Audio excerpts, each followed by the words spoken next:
안녕하세요. 재미있는 정치, 즐거운 봄, 언제나 듣고 싶은 이야기만 하고 싶은 수능특강 정치를 맡은 박봄입니다. 선생님이 오늘 소개해드릴 곳이 바로 서울성곽입니다. 선생님이 이게 사실 이게 공개가 안 돼 있었어요. 북악산 그 부분이, 청와대 뒤쪽 부분이 공개가 안 돼 있었습니다. 1968년에 무장공비가 침투해가지고 여러분 실미도라는 영화 보셨죠? 그래서 우리나라 대통령에 대해서 위협하니까 그때 이후로 해가지고 그 군사보호시설로 돼서 못 갔던 그런 곳입니다. 그런데 2007년도부터 개방이 돼서 개방되자마자 선생님이 갔죠. 그래서 사진 찍어 왔습니다. 보여주세요. 네. 저기 서울성곽 이렇게 돼 있습니다. 여러분 서울성곽은요 지금 쭉 이렇게 보이시죠? 남한산성 아닙니다, 여러분.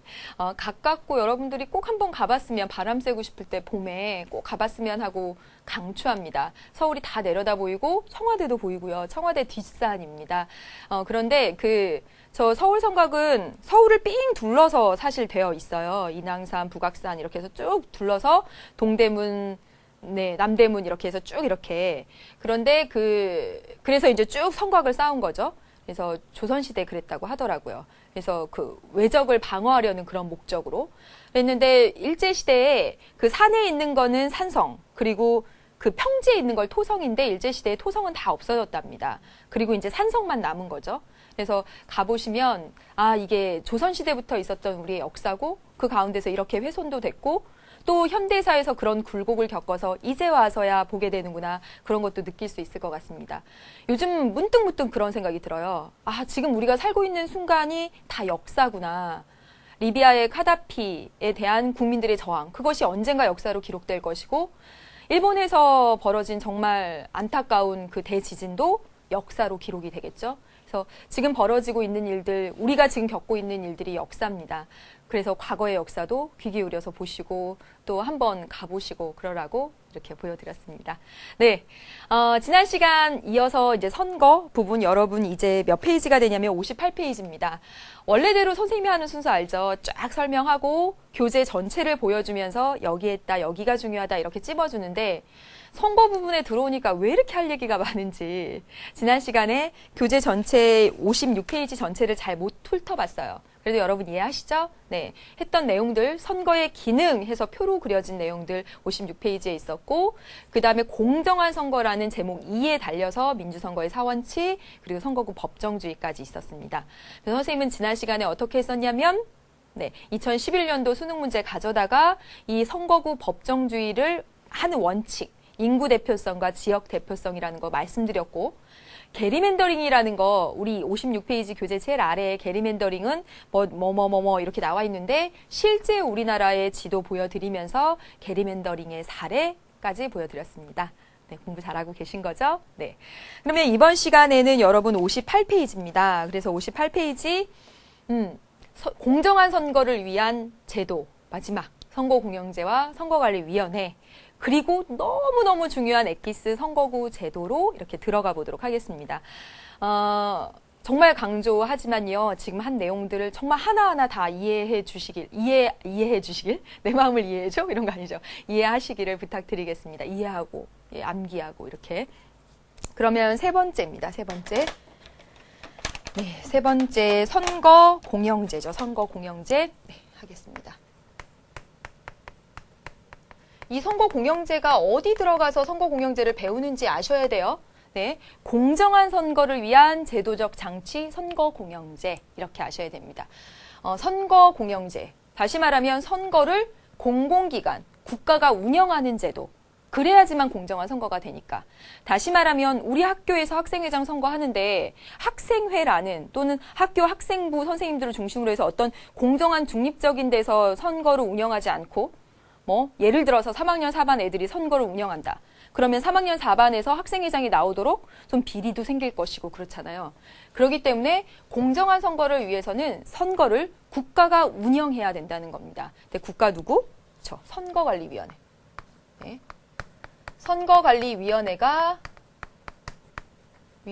이 선거를 운영하고 관리하는 것. 운영, 관리. 네. 그래서 선거의 공정성을 확보하기 위한 것, 그게 바로 선거공영제입니다. 선거공영제를 하면 좋은 점, 나쁜 점에서 어렵지 않은데 참 문제로 많이 나와요. 예, 한 번만 정리를 하겠습니다. 선거공영제를 하면 좋은 점, 그리고 나쁜 점, 단점도 있죠. 좋은 점은 첫 번째로 보면 뭐냐면 선거운동 기회가 균등합니다. 운동 기회 균등. 어떻게 하냐면 선거관리위원회에서 책자는 몇 개를 낼 수가 있고, 뭐 예를 들어서 광고는 몇 번을 할 수가 있고, 유세는 몇 번 다닐 수 있고, 아예 딱 이렇게 정해놨습니다. 그렇기 때문에 돈이 많은 사람이건 돈이 적은 사람이건 할 것 없이 누구나 출마한 사람은 똑같은 선거운동의 기회를 갖는다는 거죠. 그렇죠? 그래서 선거공영제, 선거관리위원회가 선거를 관리함으로써 선거운동의 기회를 똑같이, 예, 유세 몇 번, 그다음에 책자 몇 번, 이런 식으로 TV 광고 몇 번 이렇게 정해져 딱 있습니다. 그렇기 때문에 선거가 과열되는 걸 방지할 수 있어요. 과열되는 거. 네. 또 하나, 선거운동 비용을 내주죠. 그렇죠? 선거운동 비용을 부담해 줍니다. 보조해 주죠. 국고 보조. 아예 우리 헌법에도 써 있습니다. 헌법에도 뭐 어떤 정당이나 특정 후보자가 개인이 어떤 법률이 정한 몇 개 사안을 빼놓고 돈을 지불하지 않도록 한다라고 아예 헌법에도 써 있어요. 선거운동 비용을 국가에서 보조해 주니까 선생님처럼 돈 없는 사람, 그런데 너무너무 정치인으로서 유능한 재능을 발휘할 수 있을 것 같은 사람, 즉 유능한 사람이 정계에 진출할 수 있는 기회를 마련해 줍니다. 유능한 사람이 정계에 진출할 수 있죠. 정치계. 진출이래요. 진출. 그런데 이런 선거 공영제에 따른 문제점도 있죠. 그렇죠? 뭘까요, 여러분? 선거 운동 비용을 국고에서 보조하다 보니까 우리 국민의 세금, 그렇죠? 부담. 그렇죠? 세금 부담이 큽니다. 부담이 크죠. 문제가 있습니다. 그 다음에 이런 쪽 생각하면 참 왜 보조해줘야 되지? 막 이런 생각도 좀 들기도 하는데, 네.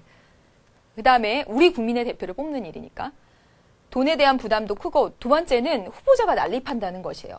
너도 나도 나 한번 해볼까 하는 후보자 난립의 문제가 있습니다. 예. 그래서 우리나라에서는 이 선거 공영제에 따라서 선거 운동 비용의 일부를 국가에서 보조해주기 때문에 후보자가 너도 나도 나올 것을, 예, 이런 문제점을 또 방지하기 위한 대책으로 이게 있습니다. 기탁금 제도라는 거. 기탁금 제도. 무슨 말이냐면 제가 대통령 선거에 나가고 싶어요. 국회의원 선거에 나가고 싶어요. 시도지사 선거에 나가고 싶어요. 그러면 선거운동 기회 균등하고 선거운동 비용의 일부를 국가에서 보조해 주니까 나갈 만하지. 그치? 저도 나오고 제 친구도 나오고 너도 나도 나오는 이런 문제 때문에 기탁금 제도라고 해서 대통령 선거에 나가고 싶으면 5억 원을 국가에 기탁해요. 선거관리위원회에다 기탁해야 됩니다. 그리고 국회의원 선거 1,500만 원. 그 다음에 시도지사 5천만 원. 그래서 5천만 원 있어야 서울시장 후보로 나갈 수 있는 거죠. 기탁해야지만. 근데 이제 기탁하면 그거 국가에서 다 빼앗아 가는 거 아니고요. 15% 이상의 국민의 지지를 받으면 돌려줍니다. 그러니까 너 나올 만한 애였으면 나와라. 그래서 국민의 지지 받을 수 있을 만큼 했으면, 예, 돌려주는데 10%에서 15% 지지 받으면 반밖에 안 돌려줘요. 그렇죠? 그러면 뭐 저 같은 사람은 뭐 국회의원 선거 몇 번 나갔다가는 막 거덜이 나겠죠, 거덜이. 그렇죠? 그러니까 안 나가겠지 이러겠죠. 그래서 후보자 난립을 방지하는 것으로 기탁금 제도라고 있다는 것도 알아두시길 바랍니다. 이제 여기까지 선거공영제 봤고요. 이제 선거관리위원회 나왔으니까 선거관리위원회 네 번째로 보도록 하겠습니다. 근데 실제로 선거관리위원회하고 선거공영제 같이 이렇게 출제가 돼요. 근데 이제 따로 이렇게 떼서 이야기를 해볼게요. 우리 헌법에 아예 선거관리위원회에 대해서 딱 규정해 놨습니다. 그래서 이 선거관리위원회는 헌법이 만들라고 한 헌법상의 독립기관입니다. 그래서 헌법에 어떻게 써 있냐면 선거관리위원회는 선거 투표에 관한 그런 것들을 관리하고 정당 사무를 관리한다라고 헌법에 써 있습니다. 조금 이따 그 얘기 다시 할 텐데 시험 문제 나왔었거든요. 그 부분이. 그래서 헌법상 독립기관이고요. 그리고 이 헌법상 독립적인 이 기관이 선거공영제 등 거기서 이제 운영하는 주체가 되는 거죠. 이 선거관리위원회의 구성원은 모두 9명인데 이 9명은 333 해가지고 입법부, 행정부, 사법부에서 각각 네, 이렇게 뽑습니다. 그 이유는 무엇일까요? 네, 무엇일까요? 이유는 정치적 중립성을 위해서. 선거라는 정말 공정하게 대표를 뽑아야 하는 그 절차를 이 중립적인 기관이 하지 않고 대통령이 임명한 9명, 입법부가 선출한 몇 명, 이런 식으로 해버리면 선거가 공정하게 운영된다는 것 자체가 불가능하잖아요. 그렇기 때문에 선거관리위원회 9명은 이렇게 각각의 국가기관에서 3명에서 정치적 중립성을 추구하도록 이렇게 하고 있습니다. 그래서 이들은요, 절대로 정당에 가입하거나 정치활동할 수 없게 되어 있습니다. 아주 공정한 선거를 치르게 하기 위해서죠. 선거관리위원회 홈페이지에 들어가면 너무너무 재밌는 거 많아요. 그래서 예, 막 뭐 정당에 대한 재밌는 내용들도 있고 재밌다라고 말하면 그렇지만 아무튼 그래서 선거관리위원회에서 일하고 싶다 막 이런 생각도 했었습니다. 어떻게 하면 일하죠? 여기 가서. 네. 그리고 여기 가운데 위원장은요. 이것도 출제가 됐었습니다. 호선한다. 이 호자가 뭐냐면 상호 간에 할 때 그 호자입니다. 즉 다시 말하면 9명이 서로 간에 이렇게 해갖고 네가 할래 이렇게 서로 간에 투표를 하거나 해서 이 9명 가운데서 1명을 서로 간에 뽑아내는 거죠. 이렇게 호선한다까지 했습니다. 그리고 선거관리위원회의 역할이에요. 기능, 네, 하는 일. 크게 4가지로 이야기를 할 수가 있는데요. 4가지, 이 2가지가 가장 큰 역할이고 이제 그 외에 이렇게 역할을 합니다. 뭐 선거관리위원회라고 했으니까 선거관리위원회가 하는 대표적인 역할 선거, 투표 관리하겠죠. 당연히. 그래서 선거에 부정선거는 없는지 뭐 이런 것들 그래서 전반적으로 우리나라에 있는 선거 전반적인 것을 관리합니다. 투표 관리. 그리고 2번째는 이게 많이 나오죠. 정당 관련된 사무를 봐요. 정당 관련된 사무를 여기서 봅니다. 여기서요. 그래서 실제로 선거관리위원회가 하는 역할 해가지고 정당 관련된 사무를 본다라는 보기가 있었는데 그거 여러분 많이 나갔습니다. 선거관리위원회인데 왜 정당 관련된 사무를 봐? 이러고 많이 나왔어요. 그래서 예를 들면 선생님이 뭐 본범당, EBS당 이런 거 만들고 싶으면 예, 어떤 요건을 채워가지고 여기 선거관리위원회 가서 정당 등록을 해야 돼요. 즉 정당 등록된 관련된 사무도 선거관리위원회에서 하고 또 국가에서 국고보조금 같은 거 나오잖아요. 그렇죠? 그러면 그것도 선거관리위원회가 국고보조금 가져다가 한나라당 얼마, 민주당 얼마 이렇게 떼어주는 것도 선거관리위원회가 합니다. 그리고 예를 들어서 제가 한나라당이나 민주당한테 뭐 이렇게 후원금 주고 싶다. 그러면 직접 가서 주면 안 돼요. 직접 가서 주면 안 되고 선거관리위원회에다 맡겨야 돼요. 그럼 선거관리위원회가 줍니다. 이거 왜 그럴까요? 왜 정치 자금에 대해서 여기 선거관리위원회가 가져가서 하냐면 정치 자금을 아주 투명하게 하기 위해서 정치 자금의 투명하게 관리하기 위해서 이 선거관리위원회에서 뭐 기탁금이라든지 후원금이라든지 이런 돈 이렇게 해서 국고보조금이라든지 이런 것들 선거관리위원회 일단 가져가고 이렇게 나눠준다는 거. 네, 그거. 그래서 정당 관련 사무를 한다는 것 헌법 조항에도 나와 있습니다. 여러분 반드시 알아두셔야 돼요. 이제 이거 외에도 이제 홍보 업무 하고요. 어떤 선거제도가 좋을까? 다른 나라는 어떤 선거제도 하고 있지? 그런 제도에 관련된 연구도 해요. 그래서 뭐 홍보한 것 중에 뭐 작년에 있었던 지방선거는 한 사람이 8표를 행사하는데 8표 이렇게 이런 순서로 하시고요. 꼭 투표에 참여하시고요. 그런 것도 하고요. 그 다음에 시험에 좀 나왔던 것이 뭐냐면 매니페스토 운동입니다. 매니페스토 운동. 이 용어도 꼭 알아두시길 바라겠습니다. 이게 뭐냐면 어떤 공약을 할 때, 공적인 약속, 다시 말하면 제가 여기 시장으로 나왔어요. 구청장으로 나왔어요. 그러면 네, 모든 학생들에게 스쿨버스로 가도록 하겠습니다.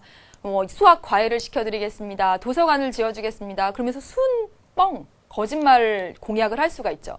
그런 경우가 너무너무 많더라는 거예요. 그래서 매니페스토 운동이란 뭐냐면 공약을 할 때 언제까지 그 약속을 지킬지, 어떻게 그 약속을 지킬지 그런 구체적인 공약을 말하는 것, 구체적인 공약을 제시하는 것. 그걸 바로 매니페스토 운동이라고 합니다. 그래서 예를 들면 네, 저는 여기 강남구에다 도서관을 10개 짓겠습니다. 이렇게 그동안 했던 건 좀 공허한 거짓 약속이 많았다는 거죠. 그래서 그거에 속고 시민들은 실망하고 정치에 대한 실망 이런 게 많았기 때문에 이제 어떻게? 네, 10개를 짓겠습니다. 양재천 부근, 어디 부근에다가 짓겠고요. 돈은 어디서 가지고 오고요. 예, 2000 몇 년까지 짓겠습니다. 아주 이렇게 구체적으로 이렇게 제시하면 정치적 책임을 묻기가 더 좋죠. 그렇기 때문에 예, 이런 매니페스토 운동에 대한 홍보 활동도 합니다.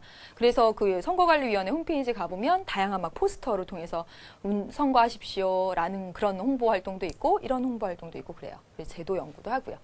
그래서 여기까지 본 내용이 바로 뭐냐면 여러분 공정한 선거를 위해서 지난 시간과 계속 이어서 이 강의가 50분짜리 딱 강의이기 때문에 끊어간 것이 좀 아쉽긴 하지만 여러분들 다 머릿속에 있다고 생각하겠습니다.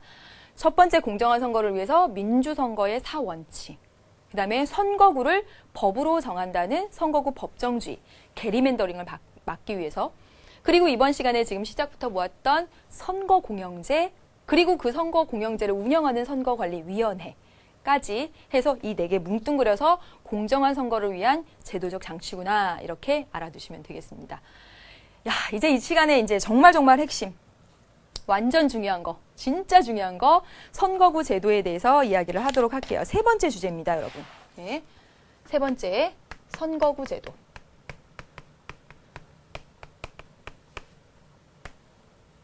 보겠습니다, 여러분. 선거구라는 게 뭘까요? 이 선거구는 대표를 선출하는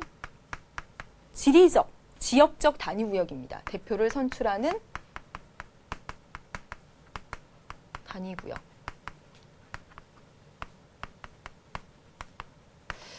자, 이런 거는 안 외우셔도 돼요, 여러분.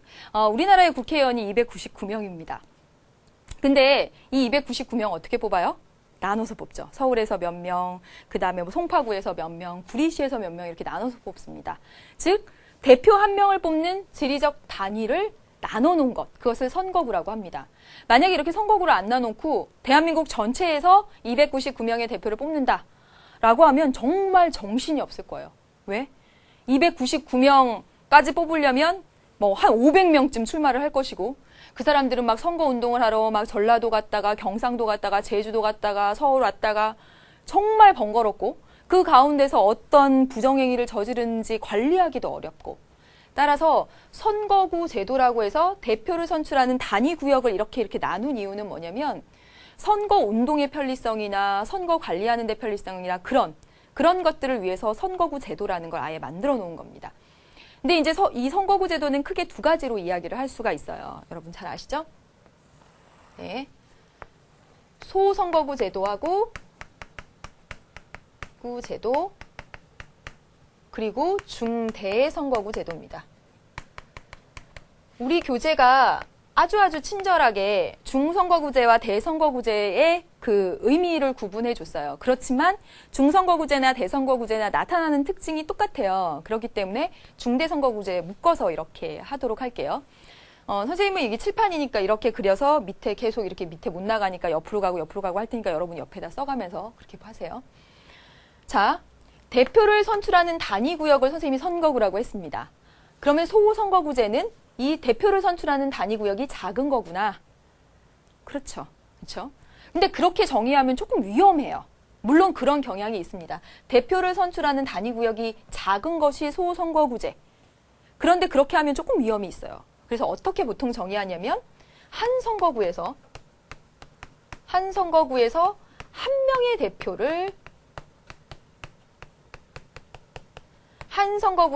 명의 대표를 뽑는 그 방식을 소선거구제라고 이야기를 합니다. 선생님이 서울을 그려볼게요. 네, 서울에서 뽑는 국회의원 수는 모두 48명입니다. 현재 우리나라 소선거구제 하고 있거든요. 그러면 서울을 어떻게 했다는 거야? 48조각으로 쪼갰다는 얘기입니다. 48조각으로. 48조각 됐나? 모르겠네. 아무튼. 그래서 48조각으로 쪼개서 각각의 조각에서 한 사람씩 뽑아냈다는 거예요. 그래서 우리 이거 다시 쓰면 어떻게 쓰냐면 서울은, 여기다 서울이라고 쓸까? 서울은 모두 48개의 선거구가 있고 여기서 48명의 대표를 뽑는 그럼 이거 이렇게 약분하면 한 선거구에서 한 명 뽑는 방식. 그리고 결국 보면 선거구의 크기가 좀 작아요. 그렇죠? 그래서 큰 특징은 뭐냐면 한 선거구에서 한 명을 뽑는다는 것. 그 한 선거구에서 한 명을 뽑기 위해서 자르다 보면 그 선거구의 크기가 좁다는 것. 근데 여러분 방금 전에도 말씀드렸지만 소선거구제 정의할 때 좁은 선거구제 이렇게 말하면 절대로 안 된다는 거예요. 절대로. 한 선거구에 한 명을 뽑는 방식이다라고 아셔야 되겠습니다. 네. 그 다음 이제 옆에 와볼게요. 뭐 이럴 일은 없지만 중대선거구제, 중선거구제는 2명에서 5명까지 뽑는 거. 대선거구제는 6명 이상 뽑는 거, 한 선거구에서. 그래서 한 선거구에서 이렇게 쓰겠습니다. 2명 이상의 대표를 뽑는 거.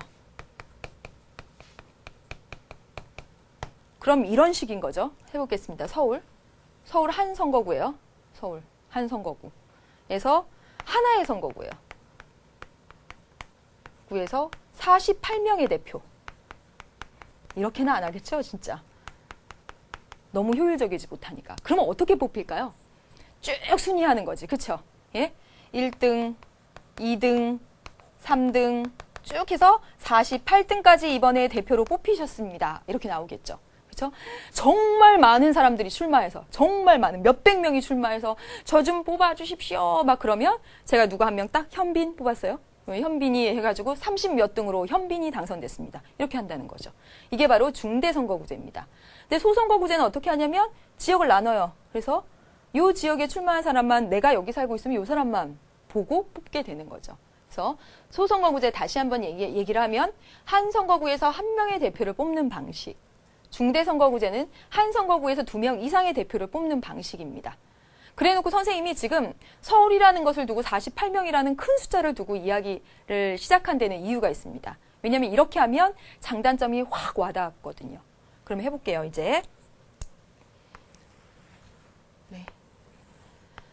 이쪽이 소, 여러분 그냥 이어서 하면 돼요. 여기가 중대 하겠습니다. 소선거구제의 장점을 이야기하면서 이 장점은 중대선거구제의 단점과 맞물려 갑니다. 네, 그래서 이렇게 쓰겠습니다.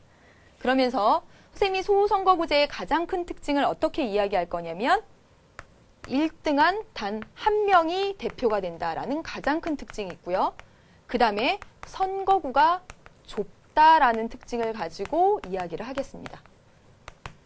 자, 왜 1등한 단 한 사람이 대표가 될까? 자, 이쪽으로 다시 가보겠습니다. 서울 전체를 48조각을 냈습니다. 48조각을 내서 한 선거구에 한 명을 뽑죠. 이 한 명이란 1등한 단 한 명이 대표가 된다는 얘기입니다. 그러면 여기서 퀴즈. 이 소선거구제 하에서 각각의 정당들은 여기다가 몇 명을 공천할까? 예, 각각의 정당들은 각 정당은 한 명만 공천합니다. 볼게요. 예를 들어서 이야기를 해볼게요. 이게 소선거구제에서 나타나는 특징이에요. 해볼게요. 여기 지역인데 이 선거구에서 한 명의 대표만 뽑죠. 그렇죠? 그러면 한나라당, 민주당, 민주노동당 뭐 이렇게 나왔다고 해볼게요. 그러면 이 중에서 1등한 단 한 사람만 되는 거지. 한나라당이건 민주당이건. 근데 어떤 바보 같은 정당이 여기다 2명을 내겠어요. 2명 안 내겠죠. 예를 들어서 해볼게요. 한나라당이 2명 냈다고 해보세요. 그럼 한나라당을 지지하는 사람들 표가 2개로 갈리는데. 그래서 소선거구제 하에서는 각각의 정당이 이 선거구에 한 명만 공천하는 경향이 있습니다. 되셨죠? 왜냐하면 1등한 단 한 사람만 대표가 되기 때문에 그게 가장 큰 특징이에요. 그런데 중대선거구제 하에 와보세요. 1등부터 48등까지 쫙 해서 뽑아야 되는 거죠. 그러면 제가 한나라당 사람이고 민주당 사람이면 한 명만 나가라고 하겠어? 절대 아니죠. 10명, 20명씩 나가봐. 그러겠죠. 그렇죠? 그래서 각 정당이 굉장히 많은, 예, 굉장히 많지 않을 수도 있죠. 뭐 뽑는 사람이 뭐 4명이고 5명이면. 어쨌든 각 정당이 한 명 이상의 후보를 공천할 수 있다는 겁니다. 여기서는 뽑힐 가능성이 훨씬 많으니까. 한나라당 20명 뽑힐 수도 있고 한나라당이 40명 뽑힐 수도 있고 그렇죠? 민주노동당이 또 뽑힐 수 48등으로 끝에 걸쳐서 뽑힐 수도 있는 거잖아요. 그렇죠? 그렇기 때문에 됐습니다. 그럼 여기까지 와서 다시 또 얘기를 해볼게요. 소선거구제의 가장 특징적인 걸 그래서 2가지로 할 수가 있습니다. 하나는 1등한 단 한 명이 대표가 된다는 그 사실. 그 다음에 또 하나는 선거구가 상대적으로 좁다는 사실을 가지고 이 장점을 도출할 수가 있고 또 단점을 도출할 수가 있어요. 첫 번째 장점은 뭘까요? 1등한 단 한 사람만 대표가 되기 때문에 어떤 정당이 유리할까요? 1등하기 좋은 정당, 큰 정당, 아니면 조그만한 정당. 우리나라의 정당이 무려 21개입니다. 여러분 알고 있는 정당들, 손꼽는 정당들은 몇 개 안 되죠. 다시 말하면 1등을 할 수 있는 정당들, 조그만 정당들은 1등 못한다는 거예요. 소선거구제는 1등한 단 한 사람이 대표가 됐기 때문에 아주 큰 정당, 다수당에 유리해요. 실제로 우리나라에서 1등을 차지하는 정당들 찾아보면 한나라당 아니면 민주당이죠. 그렇죠? 큰 정당들이 탄생합니다. 그래서 양당제를 탄생시키고요. 양당제는 여러 당이 존재하는 다당제에 비해 상대적으로 전국이 안정되는 그런 장점이 있습니다. 예. 그리고 뭐 저쪽으로 가기 번거로우니까 이렇게 서울을 48조각으로 잘라놓고 요 한 조각에서 내가 대표가 되면 그 대표는 어떤 생각을 갖냐면 아, 나는 서울 중에서도 요 지역에 나는 대표다. 여기에 대표가 나다라는 생각을 갖는다는 겁니다. 그래서 1등한 단 한 사람이 대표가 되면서 이 사람은 이 지역의 대표라는 지역 대표라고 생각을 하고 지역 대표성이 커진다라는 장점이 있죠. 지역을 대변하는. 그래서 소선거구제의 장점은 1등한 단 한 사람이 대표가 된다는 그 사실로부터 다수당에 유리하고 좀 보다 더 안정적인 전국이 꾸려질 가능성이 크다. 그리고 이 지역에서 뽑힌 그 사람은 내가 지역의 대표다라고 생각하는 경향이 있다는 거죠. 그리고 이제 선거구가 좁습니다. 선거구가 좁기 때문에 어때요? 후보자를 파악하기가 너무너무 쉽죠. 그렇죠? 여러분 아까 한 선거구에서 여기 전체 선거구에서 48명을 뽑는 모양새를 생각해 보세요. 1등으로부터 48등까지 나와야 되고 후보자는 한 200명, 300명 나올 거예요. 여러분 200명, 300명 누군지 알아보려면 정말 며칠 공부해도 즉 중대 선거구제에서는 후보자 파악이 어려워요. 미리 말하자면. 근데 소선거구제에서는 후보자를 파악하기가 쉽습니다. 선생님이 아까 뭐라고 말했어? 한 정당이 한 명씩만 공천하기 때문에 A, B, C, D당 기껏해야 4, 5명 또는 6, 7명 그 정도 나오니까 더 후보자 파악하기가 쉬워요. 그렇죠? 그래서 선거에 대한 관심, 참여도 이런 것이 높습니다. 투표율이 높아요. 근데 이게 꼭 높다, 낮다라고 말할 때 이거 두 개 비교해서 상대적으로라는 걸 여러분 꼭 알아두시기 바랍니다. 그러면 이제 여기 장점이 여기서는 이제 단점이 되는 거죠. 여기 보세요. 여기는 1등한 단 한 사람이 대표가 되는 것이 아니라 1등부터 48등까지가 대표가 되는 거잖아요. 그렇죠? 그래서 뭐 1등은 한나라당 출신, 2등은 무슨 당 출신, 3등은 무슨 당 출신, 막 5등은 무슨 당 출신 하다가 혹시 뭐 30몇 등에 들어보지도 못한 무슨 당, 예? 그 다음에 32등에 들어보지도 못한 무슨 당, 이런 당들도 대표를 낼 수도 있다는 거죠. 이렇게 쭉 하다 보면. 즉, 이 중대선거구제의 그것은 소수파가 등장함에 따라서, 이건 장점이기도 하는데 소수파가 등장함에 따라서 어떠냐면 다당제가 나타날 가능성이 크고, 가능성입니다, 여러분. 전국이 상대적으로 불안정해지죠. 이거는 가로로 하겠습니다. 이건 가능성이니까. 그래서 이 다양한 정당의 사람들이 이렇게 막 나타나면서 전국이 불안정해질 가능성이 크더라라는 것이 단점입니다. 그리고 또 보세요. 여기는 선거구가 이쪽에 비해서 어때요? 상대적으로 넓죠. 그렇죠? 선거구가 넓습니다. 이렇게 대변해서 해보면 선거구가 넓기 때문에 후보자 파악이 굉장히 어려워요. 파악이 곤란해요. 200명, 300명까지 후보자가 나와버리면 못 보겠어요. 그래서 어떻게 해지냐면 투표를 포기하거나 이래버린다는 거죠. 그래서 어떠냐면 정치적 무관심이 나타날 수가 있겠다. 네. 되셨습니까, 여러분? 네. 좀 극단적인 대비를 가져다가 말씀을 드렸어요. 그러면 이제 반대로 이제 해보도록 할게요. 이제 소선거구제의 단점입니다. 단점. 역시 1등한 단 한 사람이 대표가 된다는 사실, 그리고 선거구가 굉장히 좁다는 사실을 가지고 단점을 가지고 올 수가 있습니다. 네. 1등한 단 한 사람이 된다는 사실, 선거구가 좁은 경향이 있다는 사실을 가지고 1등한 단 한 사람이 대표가 되니까 1등표 말고 나머지 표는 다 어떻게 됩니까? 사표가 되죠. 그렇죠? 나머지 표는 다 사표가 됩니다. 예를 들어서 한번 여기다가 해볼게요. 네. 선거구가 4개 있어요. 선거구가 4개 있습니다. 둘, 셋, 4개 있어요. 예? 4개 선거구에서 4명의 대표를 뽑아요. 4개 선거구, 4명 대표. 그러면 한 선거구에 1명이니까 소선거구제죠. 해보겠습니다. A당, A당, B당, B당, C, C, C, C 해서 50, 그리고 4, 3, 2, 1 해볼게요. 첫 번째 선거구에서 당선된 거 A당, 두 번째 A당, 세 번째 B당, 네 번째 B당. 그리고 여기 C당표 다 뭐가 됐죠? 버려지는 표가 됐습니다. 근데 잘 따져보면 어떠냐면 A당이 득표는 모두 100표죠. B당도 100표입니다. C당도 다 더해보세요. 100표예요. 다시 말하면 국민이 지지해준 숫자는 똑같은데 이렇게 나누다 보니까 2등한 표는 다 사표가 되어버리고, 그리고 지금 또 중요한 거 득표율하고 의석수가 일치하지를 않아요. 의석률이.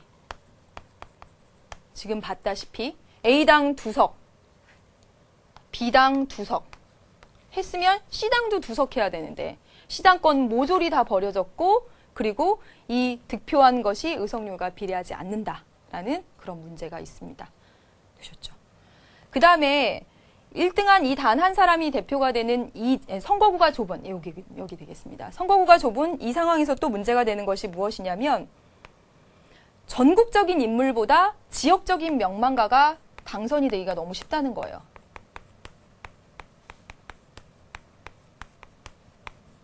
다시 말하면 혈연, 지연, 학연 이런 것들이 작용할 가능성이 크다는 거죠.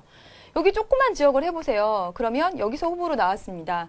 여기서 후보로 제가 여기서 전 태어나서 자라서 그 다음에 여기서 뭐 약국을 운영하고 이러고 있었다고 해보세요. 뭐 봉사활동도 하고. 저 대표적인 지역적 인물이죠. 그런데 우리나라 국가 전체를 위해서 정말 어떤 유명한 과학 기술을 만들어낸, 훌륭한 과학 기술을 만들어낸 근데 알려지지 않은 학자가 저랑 이렇게 붙었다고 해봅시다. 누가 당선돼요? 그 지역에서 뿌리를 내리고 오래 살아서 학교도 같이 다니고 그 다음에 여기에 친척도 있고 그랬던 지역적 명망가에게 훨씬 더 유리하다라는 거죠. 그래서 전국적인 인물은 당선되기가 어려운 그런 구조라는 단점이 있습니다. 그러면 중대선거구제의 이제 장점이 돼요. 이 부분들은 장점이 됩니다. 당연히 1등부터 32등, 40, 33, 34 해가지고 48등까지 예를 들어서 되기 때문에 1등만 빼놓고 나머지는 다 사표가 되어버리던 그 상황에서 이제 어때요? 사표가 훨씬 줄어들죠. 그렇죠? 그러면서 득표수하고 의석률하고 일치하는 그런 현상들도 나타납니다. 많이 근접하는 현상들도 나타나죠.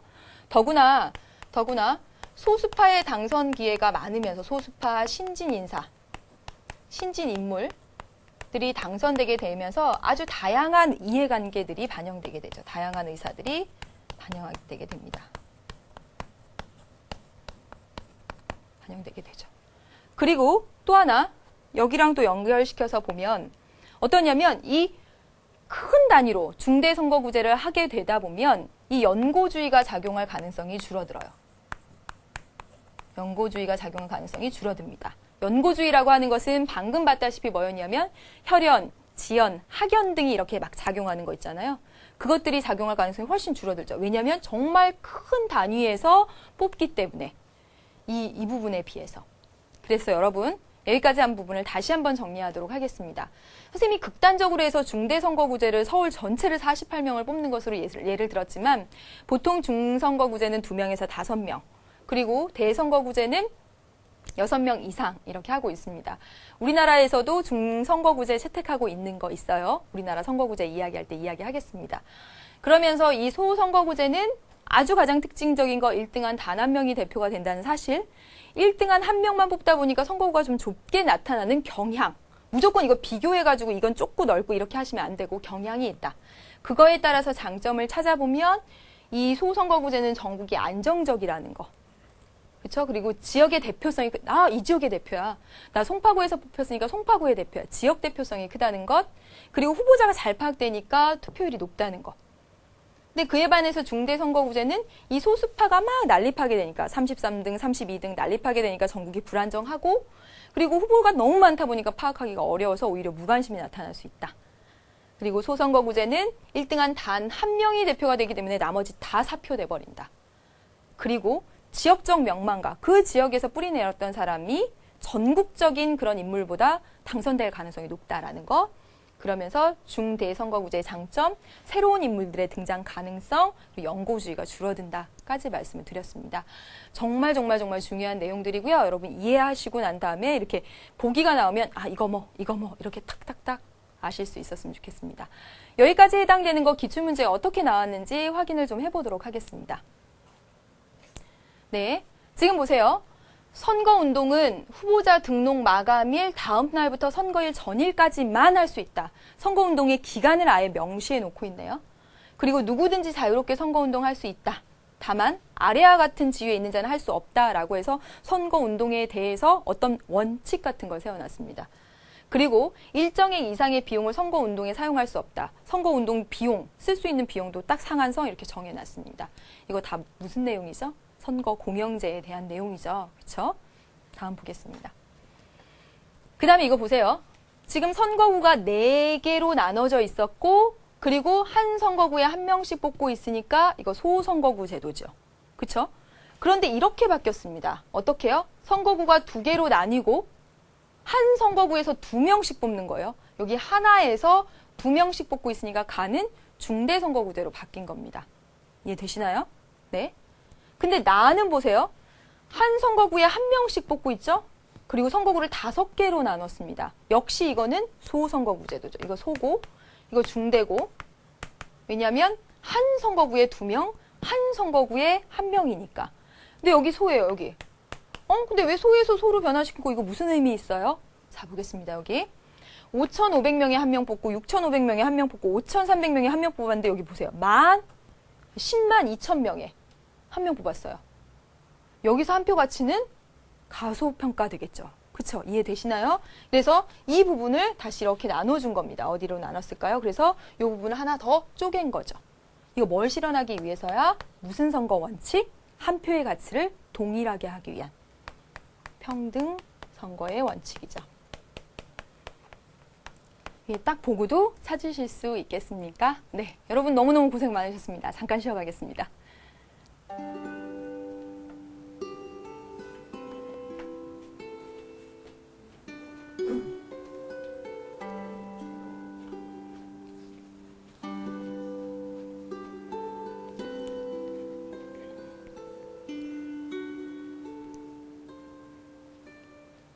제가 좋아하는 작가예요, 여러분. 그리고 제가 좋아하는 소설이 바로 엄마를 부탁해고, 그 신경숙 씨의 소설을 보면 어쩐지 약간 짠하고 슬픈 그런 기운들이 있어요. 근데 그 중에서도 특히 그 엄마를 부탁해가 제일 그랬던 것 같습니다.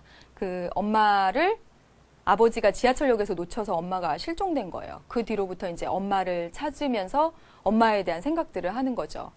참, 저는 엄마처럼 안 살 거면서 여러분도 그쵸? 여러분도 엄마처럼 어떤 엄마인지 모르겠지만 저렇게 희생하면서 안 살 거면서 엄마한테는 왜 짜증내고 엄마한테는 그 희생을 바라고 그러는지 모르겠습니다. 그럼 고3 되면 짜증이 점점 더 심해지죠. 그쵸? 왜? 뭐 이런 거예요. 그쵸? 네. 엄마한테 예의 있게 하세요. 예의 있게? 네. 아무튼 엄마한테 잘하세요. 네. 그러면 여기까지 했고요. 그러면 지난 시간에 우리 몇 페이지냐면 57페이지입니다. 57페이지 필수 자료 그리고 기출문제 확인해보고 이번 시간 거 정리해보고 그런 순서로 가보도록 하겠습니다. 네. 자, 57페이지 필수 자료입니다. 필수 자료 선생님이 진짜 강조합니다. 보겠어요. 네. 선거가 비경쟁적일지라도 권위주의 체제가 선거를 행하는 한 가지 이유는 자 보세요. 권위주의 체제에서 선거해봤자 사실 결론은 나게 되어 있어. 이 독재자로 결과가 나게 되어 있어요. 그러니까 선거라는 건 그냥 요식행위에 불과해요. 그럼에도 불구하고 선거를 하는 한 가지 이유는 선거가 지배체제에 대한 정당화를 제공함으로써, 그렇죠, 이 국민의 지지와 동의를 거쳤다라는 그런 절차, 정당성을 장려하라는 데 기여하기 때문이다. 그래서 이것은 선거운동에 포함된 의식이 선거라는 행위에 의식적인 위상과 중요성을 부여하기 때문이다. 가장 중요한 사실은 정치에서 심지어 제한된 투표를 할 때에도 시민에게 참여할 것을 장려함으로써 선거를 통해서 적극적인 동의를 이뤄내려고 한다는 겁니다. 다시 말하면 이 선거 자체가 굉장히 제한적이고 또는 부정선거고 또는 후보도 몇 명 안 나온 단독선거일지언정 많이 참여해. 니네가 참여해서 나 뽑아줬잖아. 정당성을 부여받으려고 한다는 것이죠. 선거의 기능입니다. 그 다음에 볼게요. 재보궐선거에서, 여러분 지난 시간에 했으니까 재보궐선거 잘 아시죠? 재보궐선거에서 투표율이 낮을 때마다, 많이 낮아요, 선거가 끝난 후 제기됐던 대표성 인정 논란이 어김없이 재현된대요. 땡땡당 대변인은 투표율 저조 현상이 계속되면 대의민주주의에 대한 기본적인 문제 제기가 있을 수 있고 선출된 사람은 정당성이 줄어드는 것은 당연하다. 예를 들면 재보궐선거에서 투표율이 15%고 그 가운데서 과반수를 차지해서 됐다면 불과 전체 100명 중에 8명이 좋아하는 사람이 대표가 됐다. 얼마나 정당성이 없는 거예요. 그렇죠? 그래서 선거의 기능 중에서 선거는 정치 권력에 대한 정당성을 부여한다는 것에 대한 질문들입니다. 그러면서 선거의 기능, 선생님이 말씀드렸지만 정치 권력을 통제하는 기능, 그다음에 정치 권력의 정당성을 부여하는 기능, 그리고 우리 스스로에게 주권자로서의 의식을 부여해주는 기능 등이 가장 중요하다라고 말씀을 드렸어요.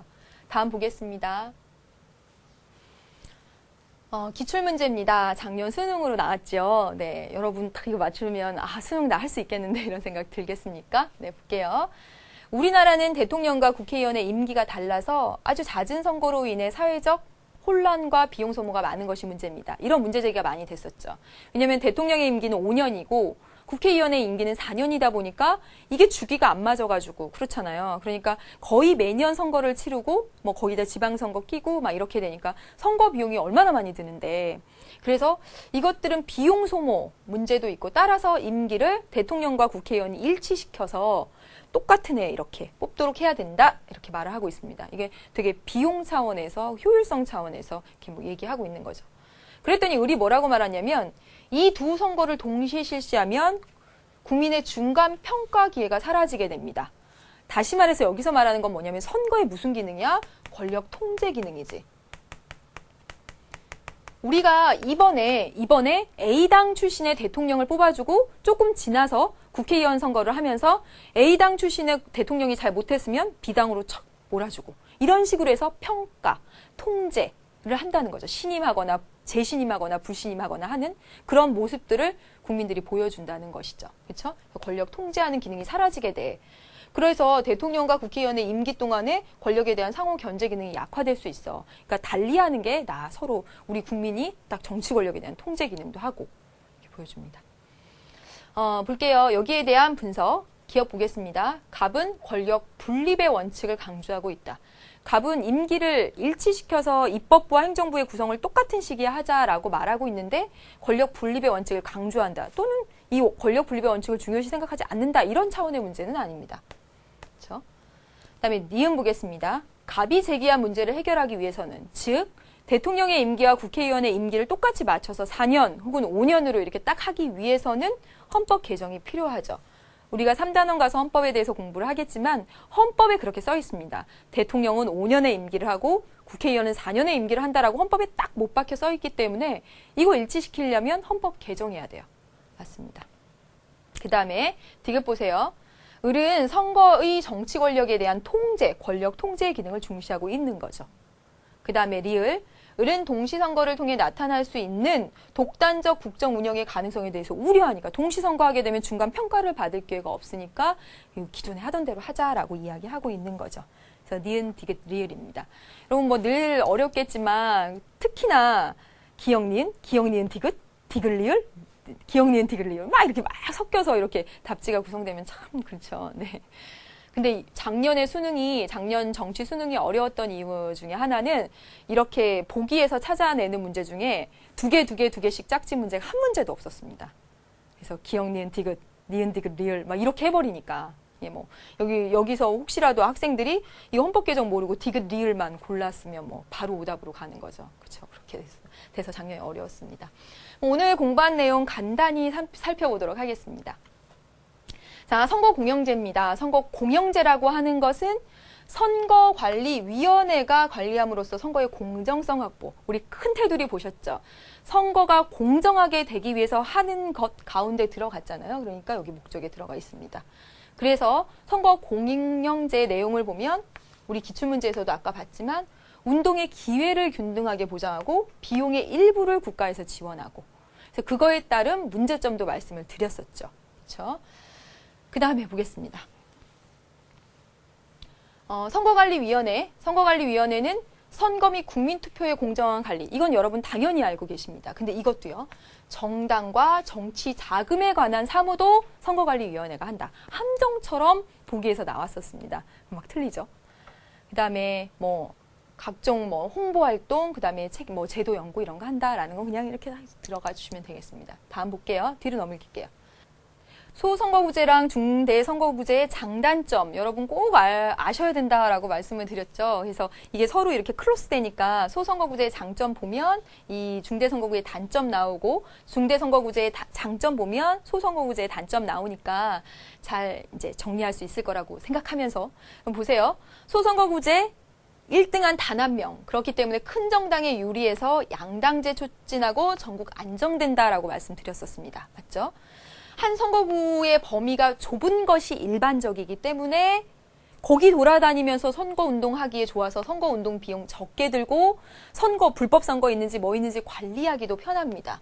만약에 서울시 전체를 두고 또는 대한민국 전체를 두고 한 선거구로 해버리면 선거운동하는데 돈도 많이 들고 선거운동 관리도 어렵고요. 그렇죠? 선거구의 범위가 좁기 때문에 후보 파악이 쉽고 그리고 투표율이 높아집니다. 재고 정도를 높입니다. 그리고 그 당선자는 나는 요 지역의 대표라는 지역 대표성을 갖는다라고 말씀을 드렸죠. 그다음에 중대선거구제 볼게요. 1등부터 2등, 3등, 4등, 5등 또는 6등까지 대표가 되기 때문에 어때요? 사표가 적게 발생합니다. 되셨죠? 그 다음에 인물의 선택 범위가 넓고 전국적으로 지명도 있는 인물이 당선될 가능성이 크죠. 그 다음에 연고주의에 의해 당선될 가능성이 줄어듭니다. 그 다음에 소수당과 신진 인물의 당선 가능성 커지고 다양한 국민의 의사가 반영된다라고 했습니다. 그러면서 하나만 더 말씀을 드리면 단점에서 그 아래 보시면 투표 가치의 차등 문제가 나타날 수 있다라는 거 중대선거구제의 단점 알아두시길 바랍니다. 예를 들어서 1등으로 당선된 사람은 1만 표 얻었는데 48등으로 만약에 당선된 사람은 1000표 얻었다라고 해보세요. 똑같이 대표인데 한 표의 가치가 다른 거죠. 그렇죠?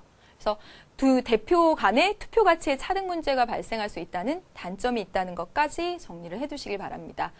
네, 지난 시간부터 해서 이제 선거를 계속하고 있는데 선거하면 할 말이 정말 많고 그러면서 이번 시간에 기출문제하고 필수 자료 59페이지 것을 안 했습니다. 근데 여러분 보다시피 그 59페이지 아래 기출문제는 선호투표제라고 해서 지금 여기하고는 맞물려 있지 않기 때문에 선생님이 심화 강의 통해서 이 부분, 선호투표제라든가 하는 부분들은 다시 따로 기출문제 가지고 정리를 하도록 하겠습니다.